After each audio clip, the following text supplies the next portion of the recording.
let's see some key elements in education during the time of British power. Education in India was in Persian and Sanskrit.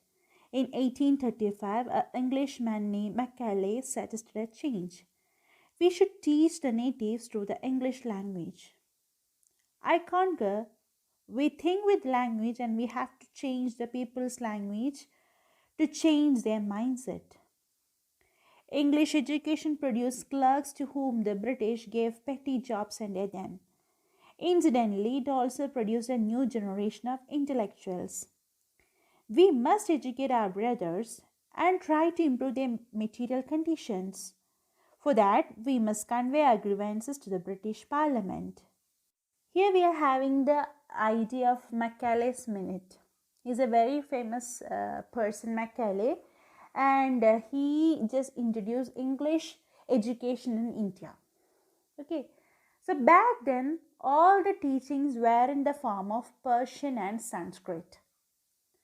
And in 1835, a British officer named Macaulay suggested that they must translate all of it in English so that the education is delivered in their language. And they did it so to produce clerks to get their unimportant clerical tasks and administrative duties like answering the phone, typing documents with the clients done. And in the process of doing so, indirectly they manufactured a whole new generation of masterminds who wanted to uplift their brothers too by educating them. They wanted to strengthen their financial prospect that could lead to a promising future. But they needed to convey this to the British Parliament. And Britishers, on the other hand, couldn't care less about the needs of the Indian people. In the beginning of the lesson, we have seen the condition of India, a very less part were under the control of Britishers. But see now, by 1856, the British had conquered all of India. You can see in the map here. See the representation with the help of colors. About 90% of India is under the control of British. And they just care little about the needs of Indians. Our kings have become puppets and we have lost our jobs and families and lands. They are converting our brothers. You only talk. Do something to drive them out. By this time, Indian people have become more worried and their kings were now being just treated as puppets. And they had lost their old jobs and land, and Britishers were even forcing some of the Indians to change in their religion. And Indians were tired of talking and wanted to do something. And by 1856, we can see the Britishers had conquered almost all the parts of India. Taxes continued to ruin the peasants. In Bengal, for example, the Sandals, who had lost their lands under new land rule, became desperate, and in 1855 they rose in rebellion and massacred Europeans and their supporters alike. The ever-increasing taxes made the peasants so much frustrated, and it even pressurized them and worsened their financial situation. A group of peasants in Bengal named the Sandals became disheartened and hopeless after they lost their land to the Britishers under the new land rules. And what they have done in 1855, they launched a rebellion. They launched a fight against this, an act of resistance against the Britishers, and they killed the Europeans and all those who supported them. They brutally killed, they massacred means they brutally killed the Europeans and all the Indians who were supporting them. Discontent was also brewing among the Indian sepahis in the East India Company's army. The white soldier gets huge pay, mansions to live in and servants, while we get a pittance and slow promotions. The Angries ask us to cross the sea, which is against our religion. Who is the Topiwara to abolish our age old customs? We must drive out the Angres. Sapai Mangal Pandey attacked the adjutant of his regiment and was executed by hanging. Thousands of sepoys revolted against this, but they were stripped of their uniforms, humiliated, and put in irons. Everywhere in India, the problem arises. Okay, the people who were working under the East India Company were highly dissatisfied too, and the fact that the Englishmen gave only the Englishmen good pay, mansions, and other help, while they gave Indians only inadequate payment and low promotions, and they even agitated Indians. And they felt bad that the Britishers urged them to move out of their land to cross the sea and work for them, which is even against their religion. And they were motivated to drive the Britishers out. And an Indian soldier serving under British or European orders named Mangal Pandey even attacked the captain, the senior officer of his regiment. But what happened to Mangal Pandey? He was later executed. He was later killed. He was being hanged. Around thousands of other sepoys like Mangal Pandey took violent action against the British, but were only robbed of their uniform in turn to make the sepoys feel humiliated. They just lost their job and they were just humiliated, nothing more than that. So everywhere in India we can see the problems. Nobody was satisfied with the ruling power of Britishers. Few Englishmen cared to understand Indian customs or the people's minds. This also made much room for rumors. A proud Brahmins and Muslim soldiers do you know that the grease on the bullet you have to bite is made from the fat of cows and pigs? What? The white man has deceived us too. Soon chapatis were sent from village to village to tell the people that their emperor would want their services. A secret call to make to arms and rise in revolt against the Firangi.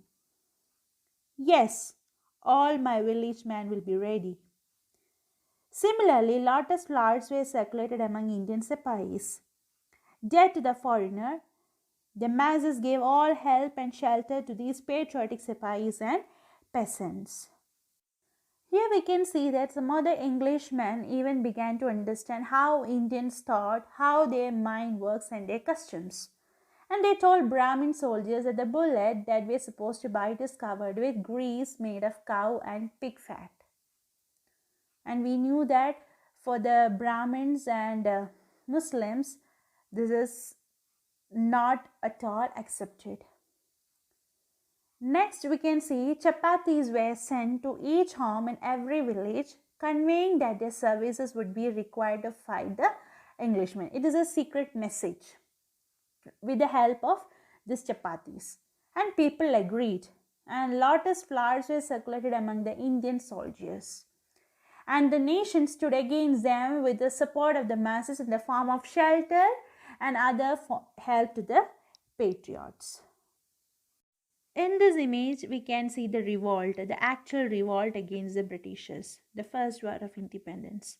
In 1857, there was a violent outbreak in Meerut. The sepoys marched to Delhi. Long live our Emperor Bahadur Shah! The rebellion spread wider. Many landlords had lost their lands because of the British policies and they were sore. The white man's rule must end. Yes, we shall help you. Here we can see the urge to free the nation of the Britishers continued to grow.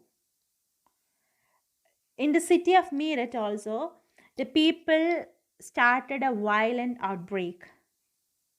The sepoys marched and moved to Delhi to support the emperors like Bahadur Shah, and the revolt continued to spread and grow. And they even got the support of the landlords that had also lost their land due to the new land rules. So people were totally angry and wanted to fight the Britishers. The meaning of sore means upset and angry. In this image, we can see the role played by different princes of India to rescue Indians from the cruel hands of Britishers. Many former rulers like Begum Hasrat Magal of Lucknow were bitter. The white man has taken away my kingdom. They joined the upsurge against the foreigner. Popular leaders like Maulavi Ahmadullah of Faizabad told the people, "Rise, brothers, rise! The Angres is ruining our land." The people rose everywhere in Bareilly, Kanpur, and Allahabad.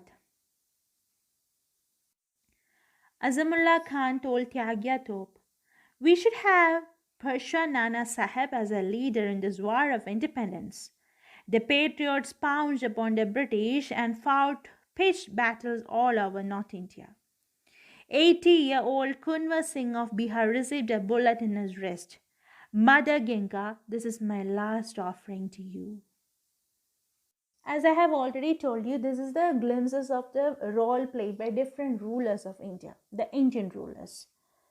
Many former rulers were bitter too because the Englishmen had taken control of their kingdoms. Leaders like Maulavi Ahmadullah of Faridabad motivated people to free the country of all the Englishmen.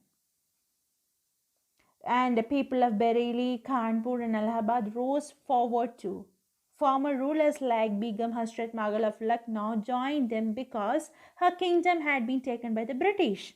They were strengthening their power. Entire North India came together in large numbers to fight a pitched battle against the Britishers. In the light of this, Azamullah Khan expressed his thoughts to Tagya Top that they should have Peshawar Nana Sahib as their leader in this war of independence against the English. And in this revolt against the British, 80-year-old Kunwar Singh of Bihar was hit by a bullet in the wrist, which he dedicated to Mother Ganga as an offering. So we can say that glimpses of the past is a lesson which gives us a short and precise description of events that took place in our country from 1757 to 1857. It enlists incidents that led to widespread revolt known as the First War of Independence. It provides a glimpse of how the British East India Company expanded its power in India and exploited Indians, how they robbed landlords and farmers of their land, created situations that led to famines, and pushed patriots to launch widespread attacks. So I hope you understood the lesson completely, and if you have any doubt, please do clarify the earliest, and thank you for watching.